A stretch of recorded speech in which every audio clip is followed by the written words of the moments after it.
গৰু চুৰিৰে সন্ত্ৰাস সুৰজিৎ চুতীয়া আৰু সোণমণি শইকীয়াৰ।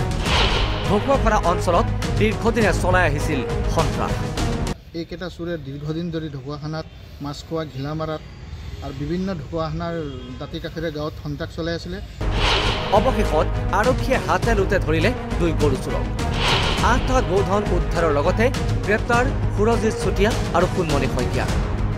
অভিযোগ অনুসৰি ঢকুৱাখানাৰ বিভিন্ন অঞ্চলৰ পৰা দীৰ্ঘদিনে গোধন চুৰি হৈ আহিছিল। অৱশেষত ঢকুৱাখানা আৰক্ষীয়ে নিশা চলোৱা এক অভিযানত গৰু চুৰি চক্ৰটোক ধৰিবলৈ সক্ষম হয়।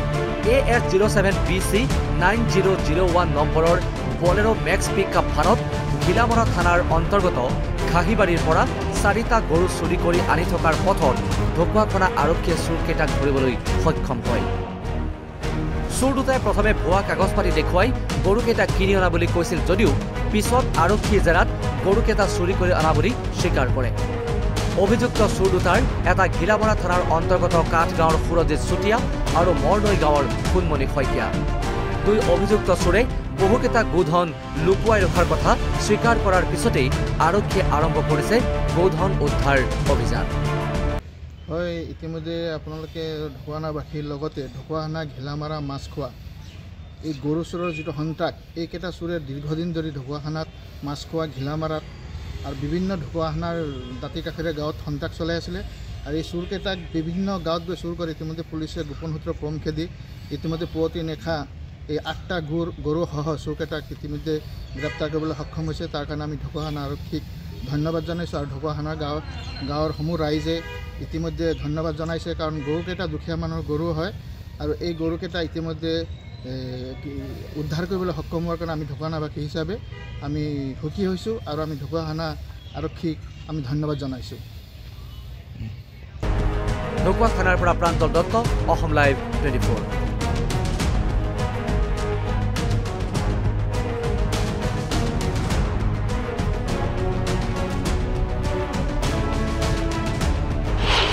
গৰু চুৰিৰে সন্ত্ৰাস সুৰজিৎ চুতীয়া আৰু সোণমণি শইকীয়াৰ। ঢকুৱাখানা অঞ্চলত দীৰ্ঘদিনে চলাই আহিছিল সন্ত্ৰাস। এইকেইটা চোৰে দীৰ্ঘদিন ধৰি ঢকুৱাখানাত মাছখোৱা ঘিলামাৰাত আৰু বিভিন্ন ঢকুৱাখানাৰ দাঁতি কাষেৰে গাঁৱত সন্ত্ৰাস চলাই আছিলে। অৱশেষত আৰক্ষীয়ে হাতে লোতে ধৰিলে দুই গৰু চোৰক। 8টা গোধন উদ্ধাৰৰ লগতে গ্ৰেপ্তাৰ সুৰজিৎ চুতীয়া আৰু সোণমণি শইকীয়া। অভিযোগ অনুসৰি ঢকুৱাখানাৰ বিভিন্ন অঞ্চলৰ পৰা দীৰ্ঘদিনে গোধন চুৰি হৈ আহিছিল। অৱশেষত ঢকুৱাখানা আৰক্ষীয়ে নিশা চলোৱা এক অভিযানত গৰু চুৰি চক্ৰটোক ধৰিবলৈ সক্ষম হয়। AS07 BC 9001 নম্বৰৰ বলেৰো মেক্স পিকআপ ভানত ঘিলামৰা থানাৰ অন্তৰ্গত ঘাহিবাৰীৰ পৰা 4টা গৰু চুৰি কৰি আনি থকাৰ পথত ঢকুৱাখানা আৰক্ষীয়ে চোৰকেইটাক ধৰিবলৈ সক্ষম হয়। চোৰ দুটাই প্ৰথমে ভুৱা কাগজ পাতি দেখুৱাই গৰুকেইটা কিনি অনা বুলি কৈছিল যদিও পিছত আৰক্ষী জেৰাত গৰুকেইটা চুৰি কৰি অনা বুলি স্বীকাৰ কৰে।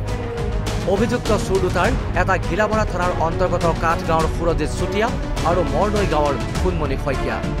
দুই অভিযুক্ত চোৰে বহুকেইটা গোধন লুকুৱাই ৰখাৰ কথা স্বীকাৰ কৰাৰ পিছতেই আৰক্ষীয়ে আৰম্ভ কৰিছে গোধন উদ্ধাৰ অভিযান। হয়, ইতিমধ্যে আপোনালোকে ঢকুৱাখানাবাসীৰ লগতে ঢকুৱাখানা ঘিলামাৰা মাছখোৱা এই গৰু চোৰৰ যিটো সন্ত্ৰাস, এইকেইটা চোৰে দীৰ্ঘদিন ধৰি ঢকুৱাখানাত মাছখোৱা ঘিলামাৰাত আৰু বিভিন্ন ঢকুৱাখানাৰ দাঁতি কাষেৰে গাঁৱত সন্ত্ৰাস চলাই আছিলে।